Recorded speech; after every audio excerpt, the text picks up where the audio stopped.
Oh, belum. Kalau di saya ini saya bingung. Oke, ini masih ngomongin tentang Marc Marquez. Marc Marquez sekarang pimpinan klasmen, diikutin sama Alex dan Peko ya di tabel klasmen.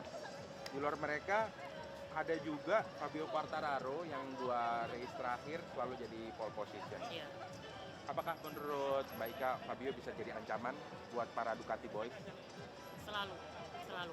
Ketika rider bisa atau motor itu bisa dipakai pole position, berarti dia punya pace, punya kecepatan juga. Jadi menurut saya selalu ada potensi ketika dia bisa pole position dan dia punya time attack-nya bagus. Menurut saya ada potensi, tapi ketika kita ngomongin contender atau kejuaraan mungkin belum, tapi dia Fabio pasti mungkin akan menyusahkan di beberapa race karena kebangkitan dari Yamaha itu sendiri. Jadi kalau menurut Mbak Ika apa sih hal yang paling krusial bikin musim ini Fabio jadi bangkit? Adanya banyak peningkatan, terutama teknisi-teknisi. Salah satu teknisi dari Ducati juga diambil oleh Yamaha, juga beberapa teknisi dari pabrikan lain juga diambil dari Yamaha. Jadi akumulasi dari perbaikan mereka dari tahun 2022 kepada Yamaha kan udah tadi sejak tahun 2022 dan ini 2025 pasti ada improvement yang dilakukan berkali-kali, dan yang paling penting mereka mendapatkan konsesi mereka uji coba, mereka wildcard, mereka uji tes gitu, dan mereka dibebaskan untuk melakukan itu sebanyak yang mereka mau gitu kan. Jadi itu sangat membantu sekali menurut saya. Oke, kalau dari segi personalitinya Fabio itu seperti apa kalau menurut Mbak Ika? The challenging sih. Jadi The challenging maksud saya itu karakternya Fabio itu seperti apa sih gitu? Maksudnya dia apakah tipe orang yang apa tadi? Apa the challenging? challenging. Maksudnya gimana? Mungkin bahasa sederhananya? Dia mungkin cut dulu deh gue bagian Ya. ini. Apa?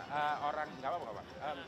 Nanti saya potong-potong. Oh, iya. Apakah maksudnya orang yang suka tantangan? Apa orang yang Pantang menyerah ya mungkin sih. oh, pantang Oke, menyerah. ulangi lagi. Oke. Mungkin menurut saya pantang menyerah karena dia berada di situasi yang sulit bersama Yamaha. Dia dengan berbagai macam pertimbangan lainnya, tapi dengan dia stay di Yamaha dan dia mau menunggu Yamaha untuk bangkit, menurut saya itu ya salah satu karakter yang pantang menyerah dan mau bersabar untuk menunggu. Jadi pantang menyerah dan sabar. Iya, Boleh sekali pantang menyerah dan sabar. pantang menyerah dan sabar. Kalau di selain Fabio, ada nggak kuda hitam lain di MotoGP tahun ini? Kalau yang saya lihat selain Ducati Boys ya, ada Aprilia, ada Marco Bezzecchi, dan juga ada Johan Zarco. 2 kali berturut-turut dia podium, dan podiumnya itu keren banget.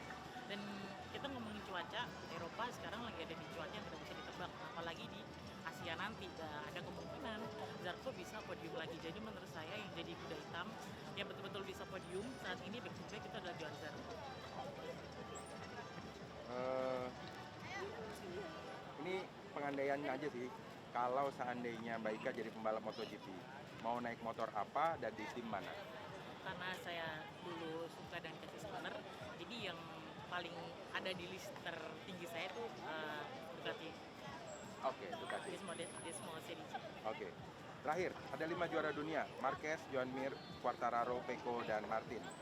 Tolong dikasih julukan versi Mbak Ika sendiri. Yang pertama, Marquez. Marquez, the beast. The Beast. Oke, lihat di sini ya. Oke. Joan Mir, Mikir dulu boleh? boleh. Jangan lama-lama. Yang Apa tuh? pertama muncul setelah mikir, Joan Mir. Si ganteng, si tukang jatuh, si apa? Penyabar tadi udah ya? Boleh? Belum. Penyabar tuh bahasa Indonesia apa ya? Penyabar. Penyabar. Nggak apa-apa, pakai bahasa Indonesia juga boleh. Penyabar. The Calmness. Apa? The Calm. The Calmest. Oke. Terus, Joan Mir, The Calmest. Quartararo? uh, itu buat Quartararo saya. Jadi, The Challenging. oh, The Challenging. The Challenging buat Quartararo. Pecco? The Professor. The Professor. Martin? The Martinator. Oke, thank you. Masih yang